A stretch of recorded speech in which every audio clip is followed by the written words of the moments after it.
Assalamualaikum warahmatullahi wabarakatuh.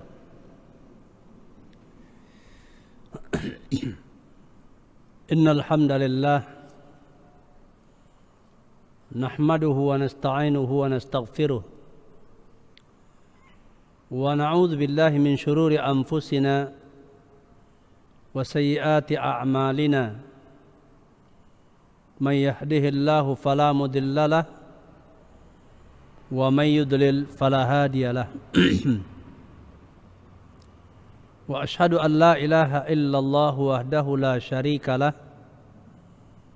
wa ashhadu anna Muhammadan abduhu wa rasuluh alladzi la nabiyya ba'dah. Allahumma salli wa sallim ala nabiyyina Muhammadin wa ala alihi wa ashabihi wattabi'in wattabi'it tabi'in wa man tabi'ahum bi ihsanin ila yaumiddin.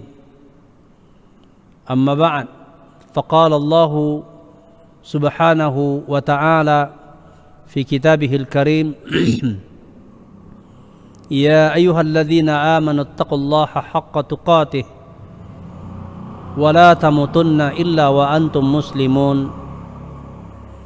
Ya ayyuhan nasu taqu rabbakumul ladzi khalaqakum min nafsin wahidah wa khalaqa minha zawjaha وبث منهما رجالا كثيرا ونساء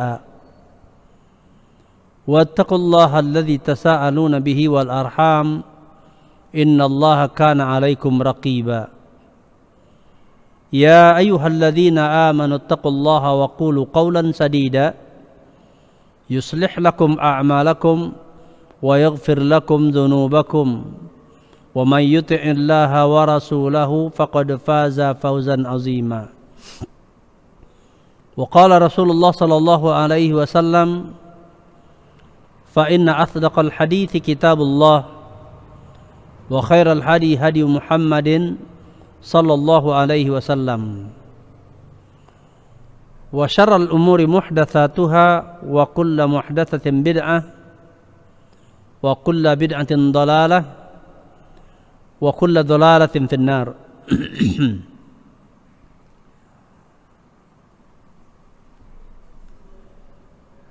Pendengar yang dimuliakan Allah Subhanahu wa ta'ala, pertama sekali marilah kita mengucapkan puji-pujian untuk Allah Jalla wa Ala, di mana Allah Subhanahu wa ta'ala telah menciptakan kita dengan sebaik-baik penciptaan dan kemudian menganugerahkan kepada kita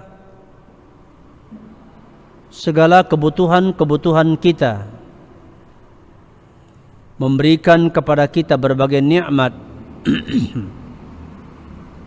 Maka sepantasnya kita memuji Allah Subhanahu wa ta'ala dan mensyukuri nikmat-nikmat yang Allah berikan kepada kita.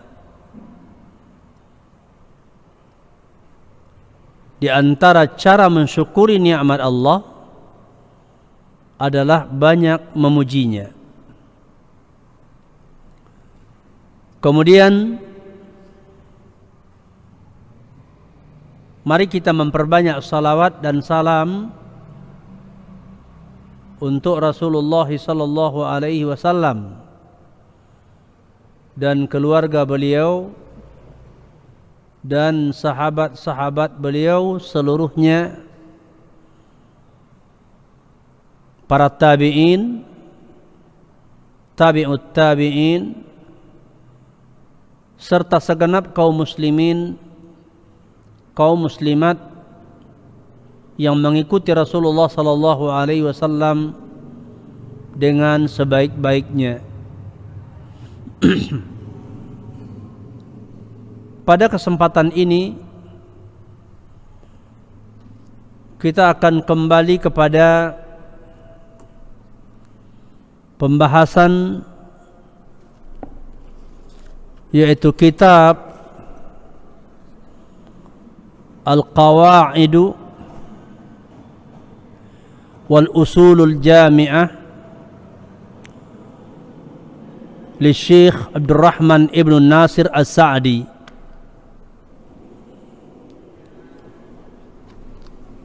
Yang mana pada pertemuan yang lalu kita sudah menyelesaikan kaidah yang pertama.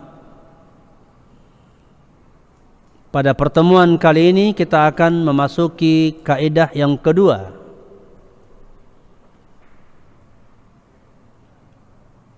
Al-qa'idatu tsaniyah, kaidah yang kedua,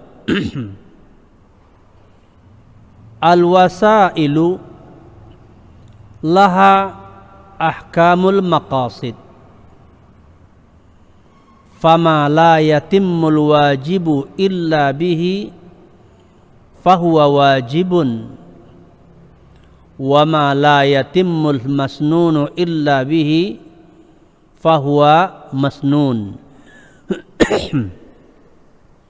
Wa turuqul harami wal makruhati tabi'atun laha, wa wasilatul mubahi mubahatun, wa yatafarra'u 'alaiha anna tawabi al-a'mali wa mukammilatiha tabi'atun laha.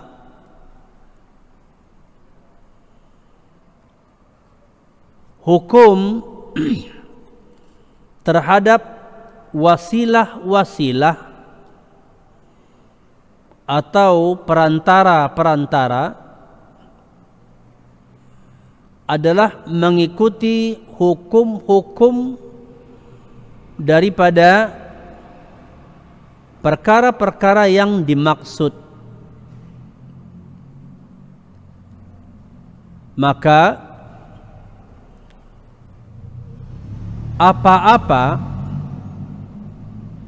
yang tidak sempurna, sesuatu yang wajib kecuali dengannya, maka perkara itu pun wajib. Dan apa-apa atau sesuatu yang tidak sempurna, perkara yang disunnahkan kecuali dengannya, maka dia pun termasuk perkara yang disunnahkan. Jalan-jalan yang menuju keharaman atau perkara yang haram dan perkara-perkara yang makruh, maka hukumnya mengikutinya. Itu jalan yang menuju kepada yang haram, hukumnya haram. Atau perkara yang menuju kepada perkara yang haram, hukumnya haram. Dan jalan yang menuju kepada perkara yang makruh, hukumnya makruh. Dan wasilah terhadap sesuatu yang mubah atau perantara terhadap sesuatu yang mubah, hukumnya mubah. Dan bercabang atasnya bahwasanya perkara-perkara yang mengikuti amalan-amalan dan perkara-perkara yang menyempurnakan amalan-amalan, maka hukumnya mengikuti hukum amalan tersebut.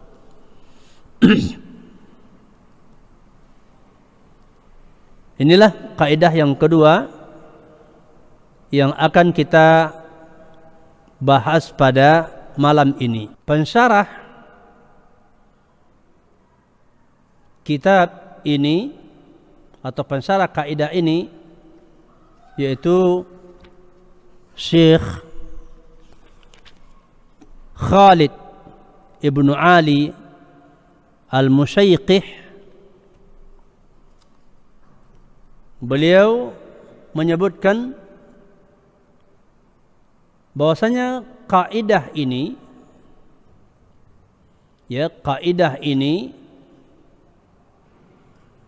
memiliki yang pertama yaitu annal wasaila laha ahkamul maqasid. Bahwasanya perkara-perkara yang merupakan wasilah,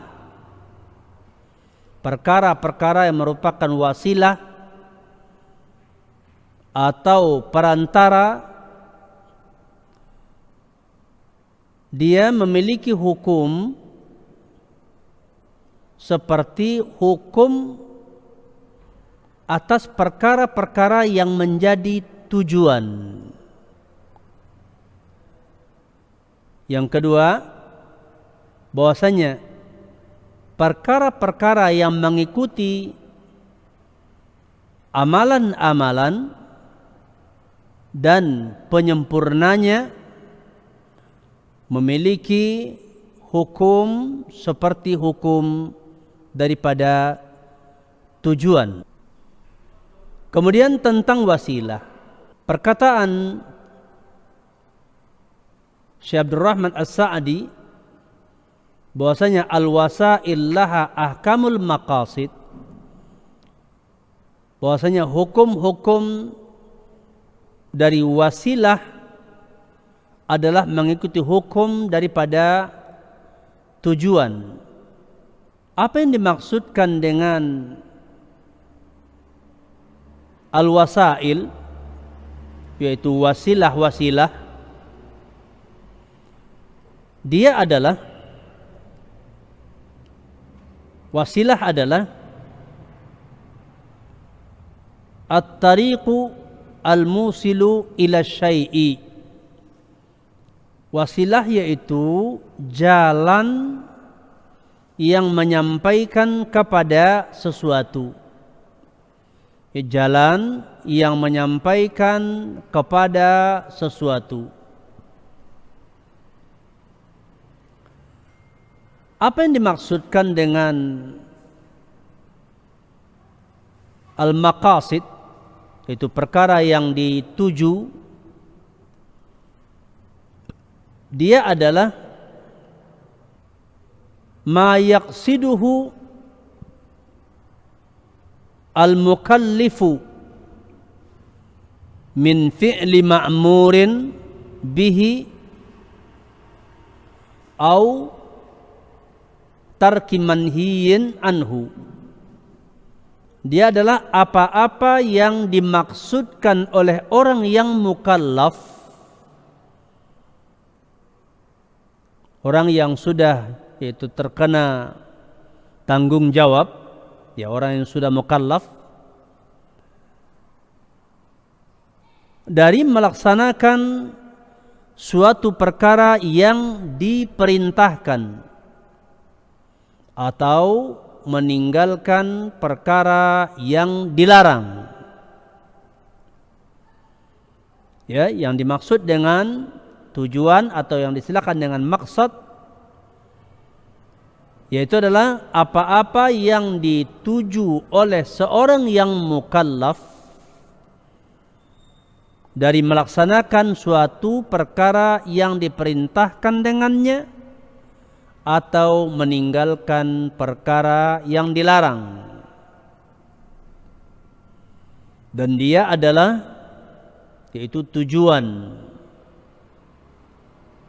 atau perkara-perkara yang diinginkan atau perkara-perkara yang dituntut.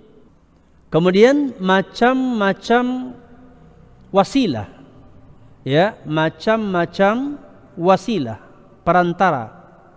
Yang pertama, wasailu laha hukmun mustaqillun fi syari'ati bil wujubi au bit tahrimi, fa innaha ta'khudhu hukmaha al asli fi syari'ah. Pertama itulah wasilah-wasilah yang dia memiliki hukum tersendiri di dalam syariat.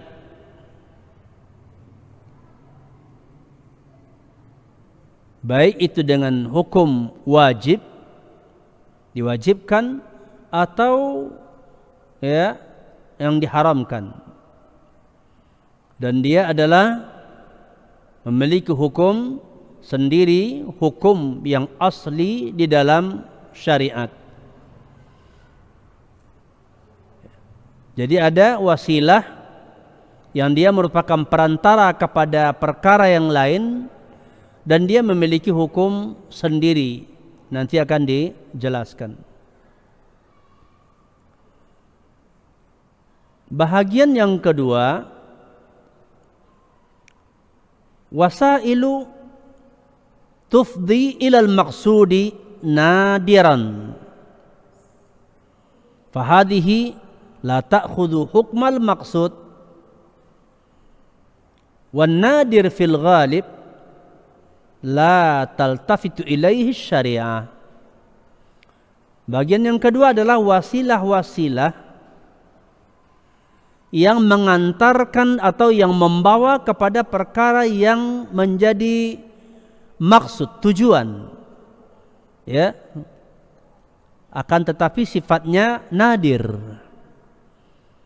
yaitu jarang, ya, tidak seluruhnya, ya, tidak mesti begitu.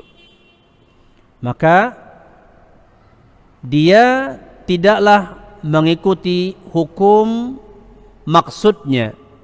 Jadi kalau wasilah ini, ya, meskipun dia merupakan wasilah kepada apa yang menjadi tujuan, akan tetapi sifatnya bukan seluruhnya atau bukan selamanya. Bukan hanya itu, bukan wasilah kepada perkara yang dimaksudkan saja, tapi dia memiliki yaitu adalah perkara-perkara yang lain, ya. Dan maka ini hukumnya tidak mengikuti hukum dari perkara yang dimaksud, ya. Nanti setelah kita sebutkan contohnya, maka akan lebih mudah difahami.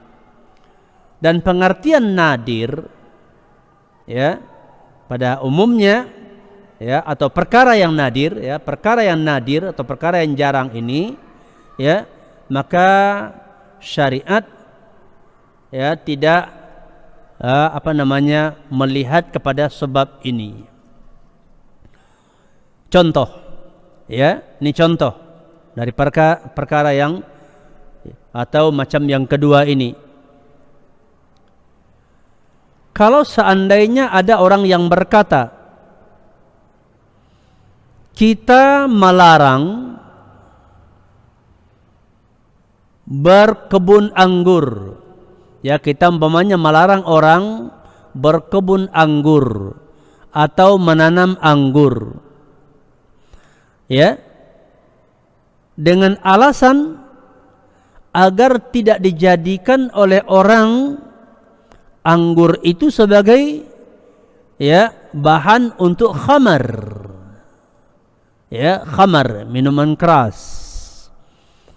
Jadi anggur itu bisa diproses, diolah menjadi khamar, ya, anggur bisa diproses menjadi khamar. Akan tetapi, ya, anggur ini memiliki manfaat yang lebih banyak kepada manfaat yang lain. Tidak mesti hanya dijadikan untuk anggur, meskipun bisa. Dan orang yang memproses anggur menjadi khamar, ya, itu bukanlah perkara yang umumnya. Atau kalau seperti di negeri kita umpamanya aren, ya, aren itu yang bisa diambil niranya, nira bisa dibuat menjadi tua, tapi nira juga bisa dimanfaatkan untuk yang lain, bahkan itu yang lebih banyak, seperti umpamanya gula aren atau mungkin, ya, keperluan lain. Jadi nira dari kelapa atau mungkin dari pohon aren, ya, itu tidak mesti dijadikan bahan untuk membuat khamar atau tua. Demikian juga dengan anggur, meskipun anggur itu bisa diproses menjadi khamar, ya, akan tetapi itu hanya dilakukan oleh sebagian orang. Maka ya, kalau ada yang mengatakan kita melarang orang dari berkebun anggur agar tidak dijadikan ya bahan untuk membuat anggur, maka dalam hal ini dikatakan kepadanya ini adalah perkara yang merupakan wasilah perantara yang mengantarkan kepada sesuatu yang diharamkan, tapi sifatnya itu adalah nadir, jarang dilakukan, ya, bukan pada umumnya, ya, bukan pada umumnya anggur itu ya diolah menjadi khamar, tapi jarang. Maka oleh sebab itu ya, dia tidak dipandang sebagai wasilah kepada ya yang haram. Kenapa? Karena kejadiannya jarang. Jadi anggur tidaklah dipandang ya sebagai sesuatu yang menjadi wasilah kepada perkara yang haram. Maka ya tidak dihukumi di sini atas hukum wasilah yang mengikuti hukum yang dimaksud, yaitu bahwasanya khamar adalah perkara yang diharamkan. Nah, kemudian dikarenakan anggur ya bisa dibuat menjadi khamar, terus apakah berkebun anggur diharamkan? Maka ini jawabannya adalah tidak. Ya, jawabannya tidak. Kenapa? Karena anggur tidak mesti dijadikan bahan untuk khamar. Banyak faedah lain begitu. Ya, bahkan bisa dimakan secara langsung ya. Jadi kedudukan dia sebagai wasilah kepada yang haram di sini tidak, yaitu dianggap. Maka dia tidak dimasukkan ke dalam hukum bahwa hukum terhadap wasilah ini mengikuti hukum tujuannya. Karena orang yang menjadikan anggur untuk khamar itu hanya sebahagian kecil saja. Ya. Ya, jadi tidak dijadikan hukumnya sebagai wasilah kepada sesuatu yang itu diharamkan. Kenapa? Dikarenakan jarangnya digunakan, ya, jarangnya digunakan untuk tujuan tersebut, begitu. Ini yang bagian yang kedua, ya. Yang ketiga, ya, wasilah yang ketiga, wasailu mufdiyatun ilal maqsudi ghaliban wa hadha an-naw'u fihi khilafun bainal ulama. Yang ketiga yaitu adalah wasilah-wasilah yang pada umumnya menjadi perantara kepada apa yang dimaksud. Ya, jadi wasilah-wasilah yang pada umumnya dia menjadi wasilah kepada apa yang dimaksud.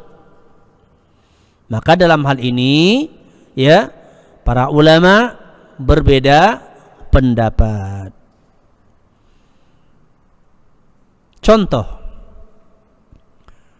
ya, menjual anggur ke pabrik khamar. Ya, hukum menjual anggur ke pabrik pembuatan khamar. Atau juga contoh yang lain seperti menjual senjata pada waktu fitnah, pada saat fitnah. Apa yang dimaksudkan dengan fitnah? Yaitu adalah waktu terjadinya peperangan di antara sesama kaum muslimin. Ya, terjadi peperangan di antara sesama kaum muslimin. Maka apa hukum menjual senjata ketika itu? Ya. Nah, ini bahwasanya menjual anggur ke pabrik khamar ini masuk kepada ya wasilah yang pada umumnya dikatakan dia adalah mengantarkan kepada yang dimaksud. Karena menjual khamar ke pabrik khamar, menjual anggur ke pabrik khamar, pada umumnya tentunya anggur itu memang mau dijadikan bahan sebagai pembuat khamar. Walau mungkin saja ada sebagian kecil dari anggur itu mungkin dimakan orang atau begitu, tapi pada umumnya dijual ke sana untuk dijadikan bahan pembuat khamar. Atau menjual senjata ketika terjadinya peperangan, ya, yaitu fitnah peperangan di antara sesama kaum muslimin, maka menjual senjata ketika itu, ya, kepada mereka tentu pada umumnya adalah untuk digunakan berperang. Nah, ini bagaimana hukumnya, ya? Ini bagaimana hukumnya?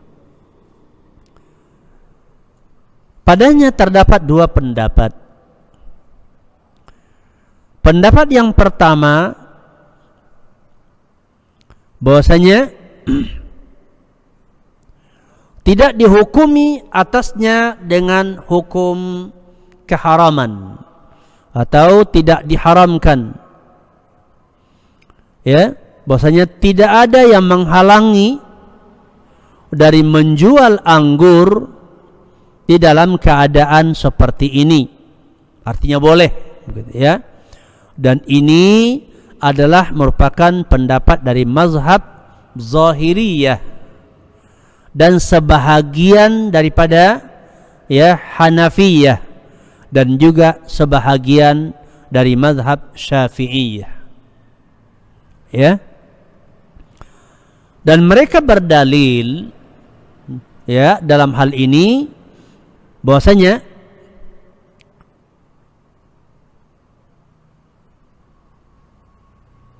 yang asal pada perbuatan ini atau pada perkara ini adalah al-jawazu wal hil, yaitu boleh dan halal. Bahwasanya pada asalnya, ya, perbuatan dalam hal ini hukumnya boleh atau halal, ya. Menjual anggur adalah boleh, begitu.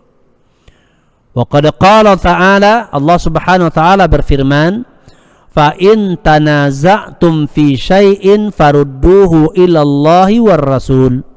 Surah An-Nisa ayat 59. Maka jika seandainya kalian berselisih dalam suatu perkara, maka kembalikanlah perkara itu kepada Allah dan Rasul-Nya. Ya, jadi pendapat pertama mengatakan boleh saja. Jadi walaupun anggur itu pada umumnya akan dibuat jadi khamar karena dijual ke pabrik khamar, ya, pabrik pembuatan khamar, ya, pendapat pertama mengatakan boleh. Kenapa? Karena menjual barang yang halal, begitu, ya. Al-qaulus tsani, pendapat yang kedua, bahwasanya dia dihukumi atas masalah ini, yaitu dengan hukum tujuannya. Dia dihukumi di sini dengan hukum tujuannya, ya. Dan dihukumi sebagai wasilah yang mengantarkan kepada kerusakan pada umumnya, yaitu mengantarkan kepada yang haram. Karena menjual anggur ke pabrik pembuatan khamar ini sudah jelas pada umumnya, pada ghalibnya adalah untuk dibuat khamar. Menjual senjata kepada kaum, ya, yang berperang, itu sama kaum muslimin, jelas akan digunakan untuk, ya, berperang. Maka dia dihukumi, ya, sebagai hukum wasilah yang mengikuti hukum tujuan. Yang dituju di sini adalah hukum khamar. Khamar hukumnya haram, maka menjual anggur ke pabrik pembuatan khamar hukumnya adalah haram karena menjadi perantara untuk terjadinya sesuatu yang haram, ya, itu tersebarnya khamar. Dalilnya, ya, dalil daripada pendapat yang kedua ini, dalil yang pertama adalah annallaha qad sadda dzara'i, ya, al-mufdiyah ila al-fasadi ghaliban fi katsirin min mawatin syariah. Bahwasanya Allah Subhanahu wa taala menutup celah yang bisa mengantarkan kepada timbulnya al-fasad, yaitu kerusakan. Ya, bahwasanya syariat, ya, Allah Subhanahu wa taala, ya, dalam syariatnya menutup celah yang bisa mengantarkan kepada timbulnya kerusakan secara atau pada umumnya. Jadi perkara-perkara yang pada umumnya adalah menjadi jembatan kepada perkara kerusakan, kepada yang haram, maka itu mesti dicegah, begitu, ya, mencegah, menutup pintu yang menuju kepada mafsadat, ya, jika itu pada umumnya adalah mengantarkan kepada timbulnya mafsadat. Dan demikian, ya, di dalam kebanyakan, yaitu perkara-perkara di dalam syariat ini.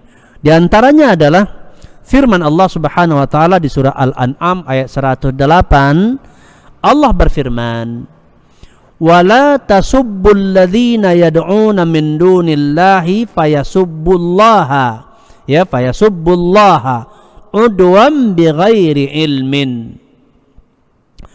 Maka janganlah kalian mencela, ya, Tuhan-Tuhan atau sesembahan-sesembahan selain daripada Allah, yang mana akibatnya adalah mereka, para penyembah selain Allah itu, akan mencela Allah, sebagai bentuk permusuhan tanpa dasar ilmu, ya. Maka dilarangnya, ya, dilarangnya mencela ilah-ilah, sesembahan-sesembahan orang-orang musyrik, dikarenakan perbuatan tersebut akan menjadi sebab, ya, atau akan mengantarkan kepada dicelanya Allah. Ya, tatkala, ya, orang-orang beriman mencela sesembahan-sesembahan orang musyrik, maka akibatnya orang musyrik akan membalas dengan mencela Allah. Nah, mencela Allah adalah perkara yang dilarang, diharamkan. Maka segala perkara yang mendatangkan cela kepada Allah menjadi perkara yang tercela juga, ya. Maka dikatakan apa-apa yang membawa kepada yang diharamkan, mengantarkan kepada sesuatu yang diharamkan, maka dia termasuk perkara yang diharamkan. Karena mencela Allah adalah haram, maka, ya, mencela Tuhan-Tuhan orang musyrik yang menjadi penyebab nanti orang musyrik mencela Allah, ya, jadinya termasuk perkara yang dilarang. Padahal asalnya, ya, bahwa sesembahan-sesembahan orang musyrik itu memang tercela, begitu, ya. Tapi tatkala hal itu membawa kepada timbulnya pencelaan terhadap Allah, maka perkara itu pun jadinya dilarang, begitu. Itu dalil yang pertama dari kelompok yang mengatakan bahwasanya itu termasuk, ya, perkara yang dilarang, itu menjual, seperti menjual anggur ke pabrik khamar, ya, atau dia menjadi wasilah kepada apa yang dituju secara dominan, gitu, ya. Dalil yang kedua, li'anna fi saddidz dzara'i ziyadatu tamassukin bin nusus asy-syar'iyyah, karena pada usaha menutup celah yang bisa mengantarkan kepada keburukan tersebut, terdapat tambahan berpegang, ya, tambahan berpegang kepada nas-nas syar'i. Ya. Fa'indama namna'u minasyai'i wa namna'u min turukihi nakunu qad tamassakna ziyadatan bin nususi syar'iyyah. Maka tatkala kita melarang dari sesuatu atau kita melarang ya dari suatu jalan yang mengantarkan kepada perkara yang dilarang, maka berarti ketika itu adalah kita sudah ya lebih kuat berpegang kepada nas-nas syar'i, begitu ya. Jadi ketika kita melarang sesuatu yang bisa menjadi sebab timbulnya perkara yang dilarang oleh Allah, yang diharamkan oleh Allah, berarti kita sudah berusaha dengan sebaik-baiknya untuk mencegah perkara yang dilarang, itu perkara yang diharamkan umpamanya.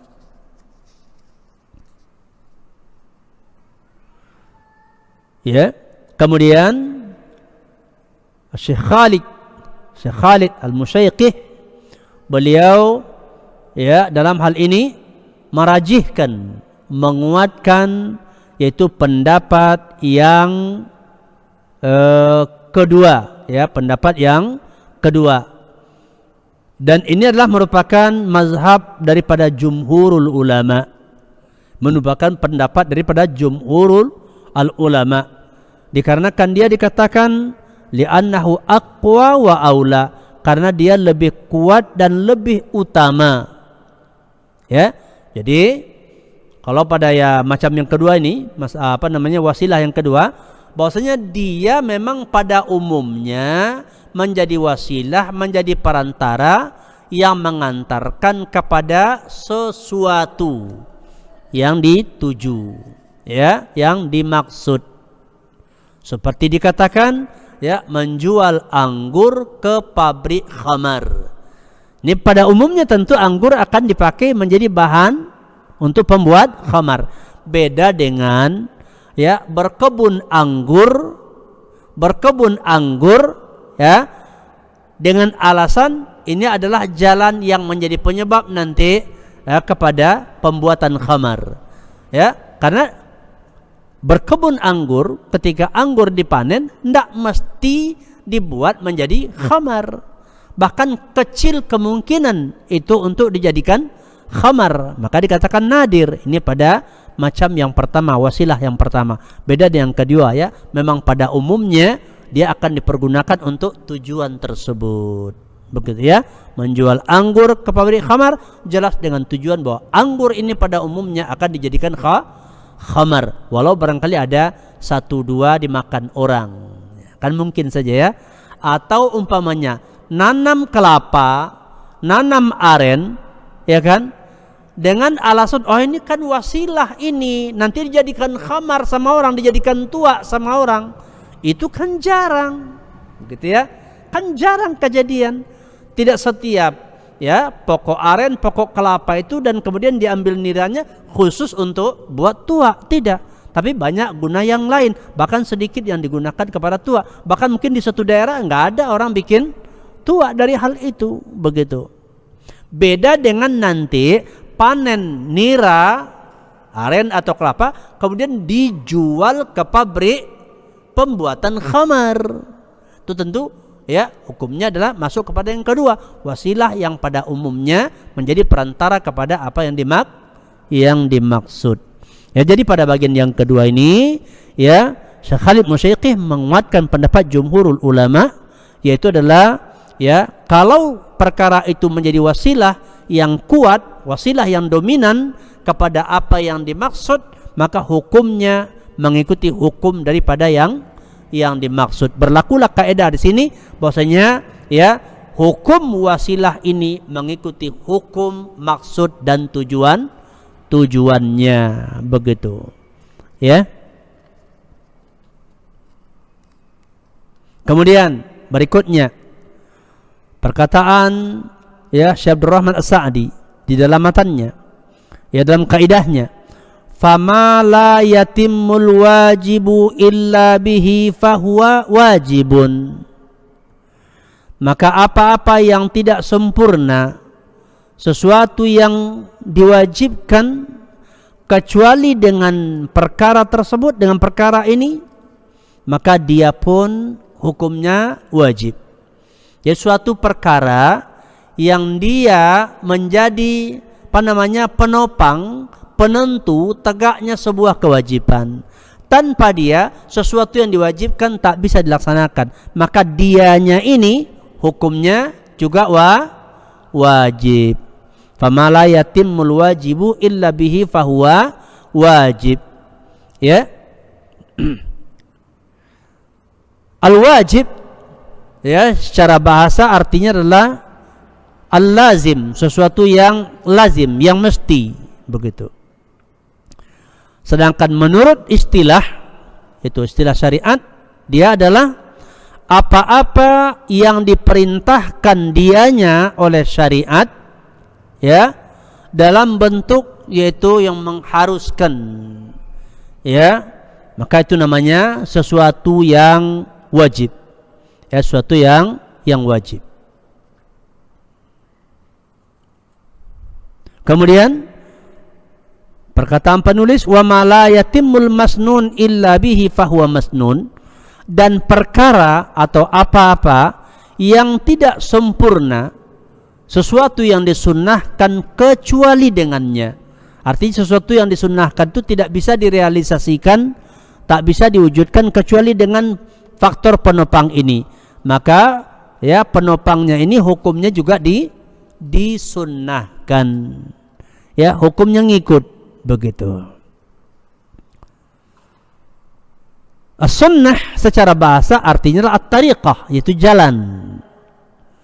Sedangkan secara istilah dia adalah apa-apa yang diperintahkan oleh Allah, oleh pembuat syariat, ya, dalam bentuk yang tidak mesti yaitu dilakukan, ya, tidak mesti terjadi. Umpamanya anjuran dikatakan, ya, atau kalau dikatakan kalau dilaksanakan bagus, kalau tidak dilaksanakan tidak ada ya sanksinya, begitu. Kemudian wa turukul haram, tadi wa turukul haram wal makruhat tabi'atun laha. Wa turukul haram, dan jalan yang menuju kepada yang haram, ya. Al-haram fil lughah, sesuatu yang haram dalam bahasa artinya al-mamnu', perkara yang dilarang.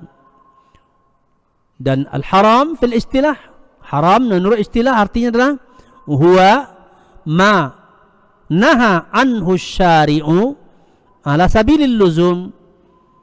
Haram artinya adalah apa-apa yang dilarang oleh pembuat syariat, ya, dalam bentuk yang mesti, artinya dilarang maka mesti terhenti, jangan sampai terlaksana.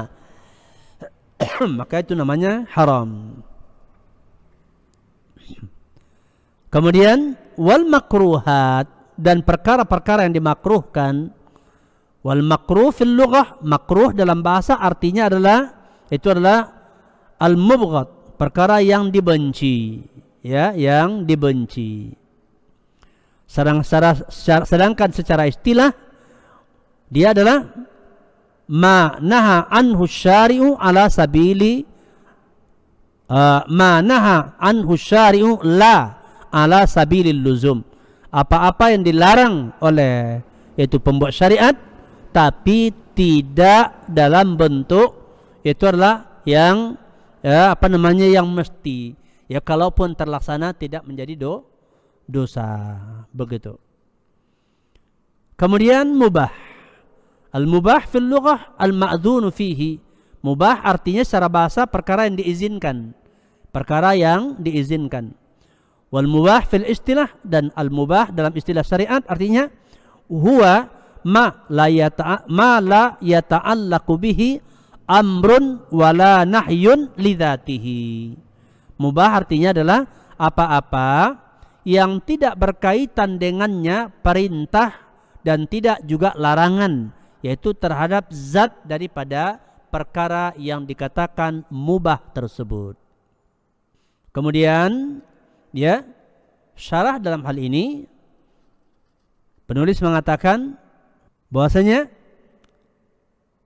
fabayyana annama la yatimmul wajibu illa bihi fahuwa wajib wa ma la yatimmul masnunu illa bihi fahuwa masnun wa ma la yatimmul haramu illa bihi fahuwa haram wa ma la yatimmul makruhu illa bihi fahuwa makruh.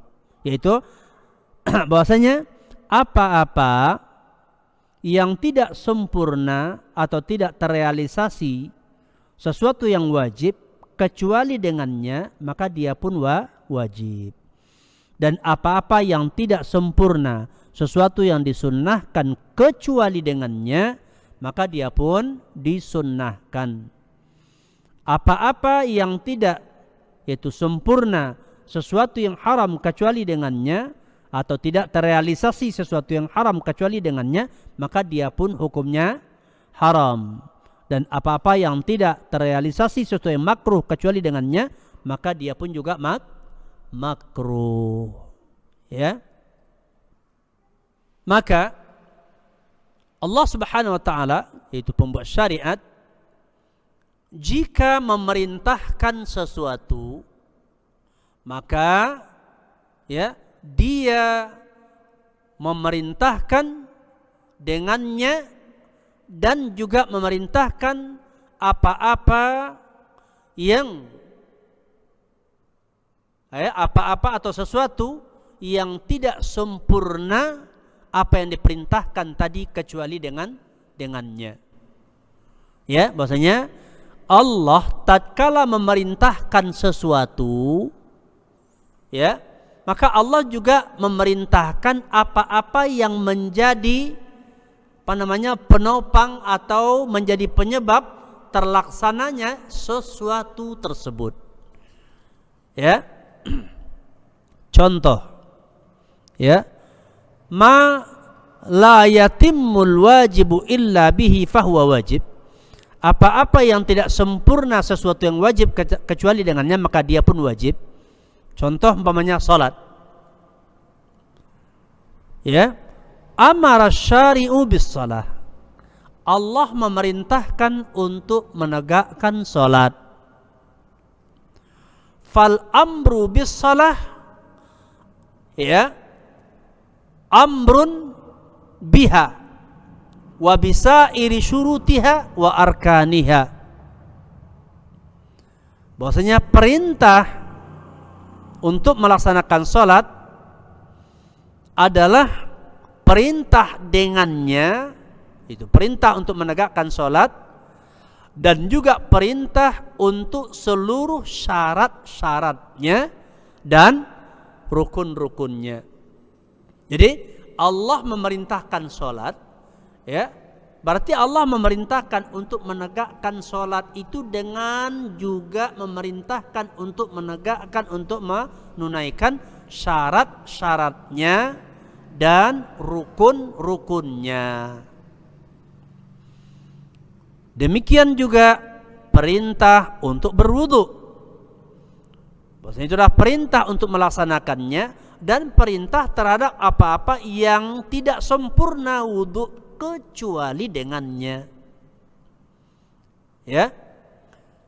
Umpamanya, wala yatimmul wudu illa bitahsilil ma. Tidak sempurna wudu kecuali dengan mendapatkan air.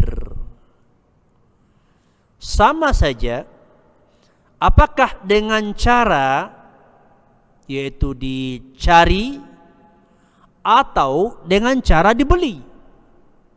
Ya, terserah bagaimana mendapatkannya.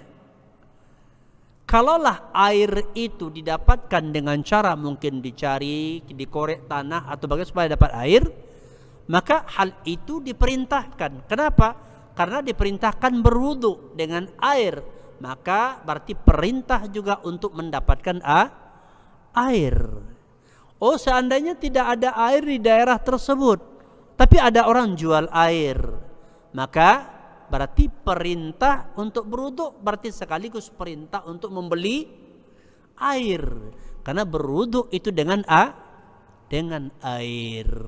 Begitu, ya. Berwudu itu dengan air. Kedua, contohnya haji. Haji adalah fardu. Haji adalah fardu, wajib. Wal wasilatu ilal haji ta'khudhu hukmal hajj.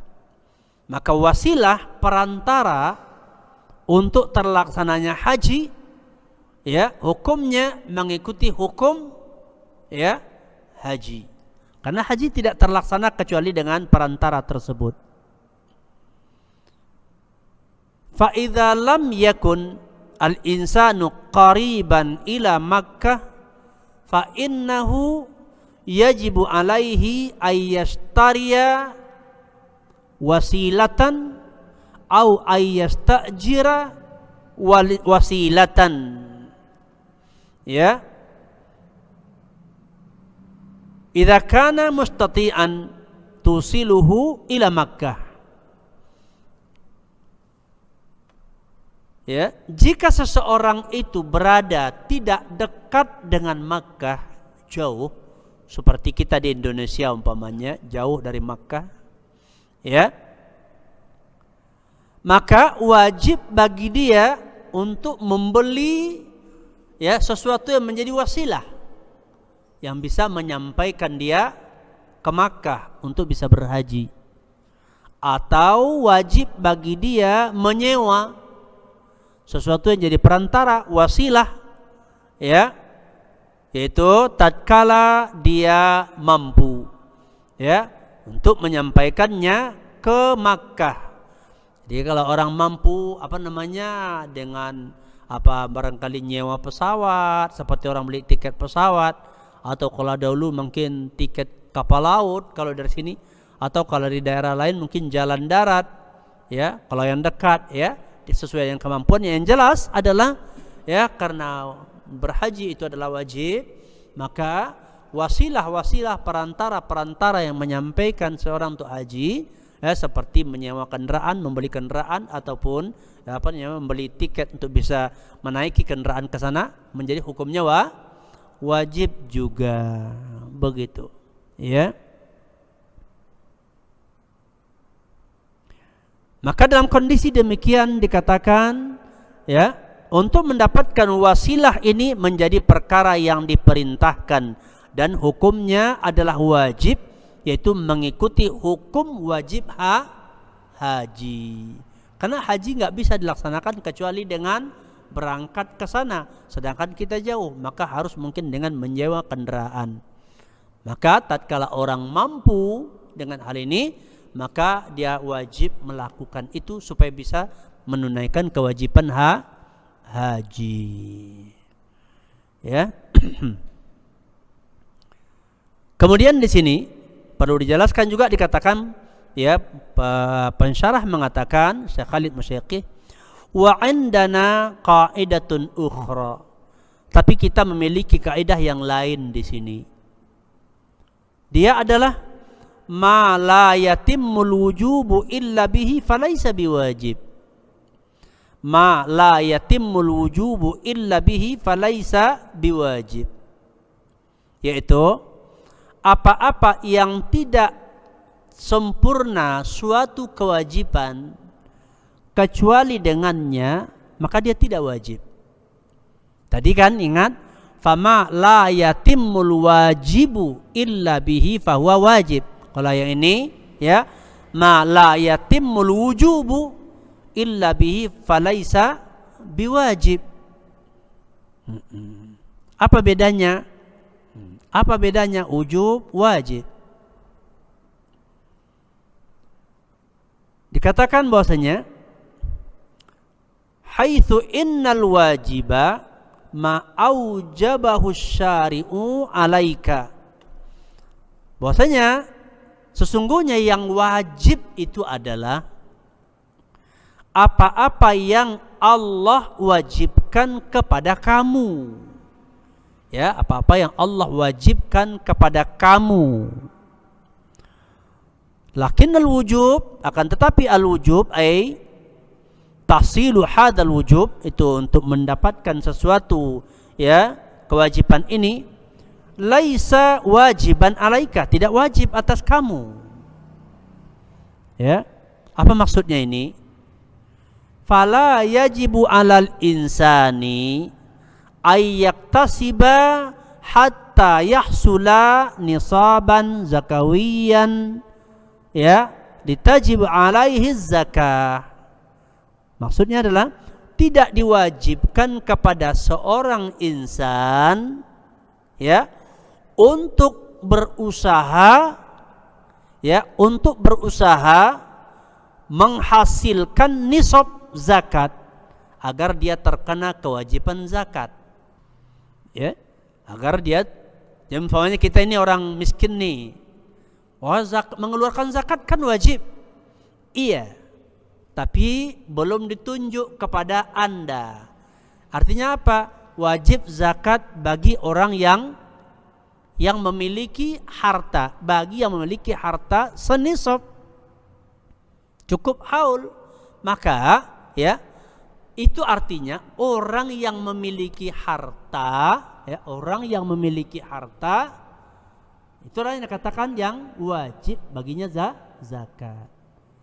Ya, adapun tidaklah diwajibkan setiap orang muslim mengkhususkan untuk mengumpulkan harta supaya cukup nisab.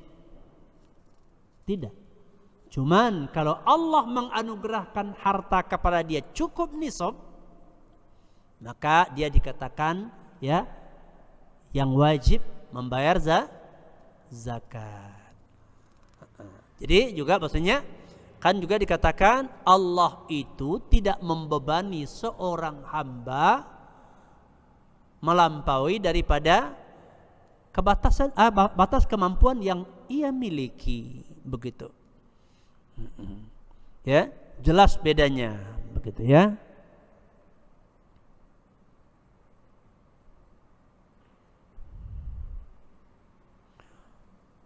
Orang yang fakir dikatakan wal fakir, orang yang fakir la yajibu alaihi ayyahijja likaunihi fakiran, bahwasanya dia tidak wajib atasnya berhaji karena keadaannya fakir. Ya, li'anna min syuruti wujubil hajj al-istita'ah, karena di antara syarat wajibnya berhaji adalah mampu. Ya, mampu. Dan orang tidak dituntut, ya, orang tidak dituntut, tidak dibebani harus jadi orang mampu. Ya, enggak. Kenapa? Karena memang Allah melapangkan rezeki untuk sebagian orang dan menyempitkan untuk sebagian yang lainnya karena hikmahnya Allah Jalla wa Ala. Maka tidak diwajibkan kepada seorang insan atau setiap insan untuk, ya, berusaha atau berupaya untuk mendapatkan harta yang dia akan berhaji dengannya. Ya, jadi dia tidak dikhususkan harus mendapatkan dana uang agar bisa haji, tidak.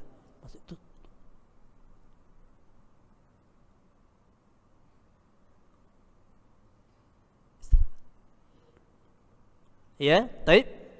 Para pendengar sekalian, ya, sampai di sini. Ya, demikian pembahasan kita pada malam ini, pada pertemuan ini. Ya, kita akhiri. Subhanakallahumma wa bihamdika asyhadu an la ilaha illa anta astaghfiruka wa atubu ilaik. Wa sallallahu wasallam ala nabiyyina Muhammadin wa ala alihi wa ashabihi ajma'in walhamdulillahi rabbil alamin. Assalamualaikum warahmatullahi wabarakatuh.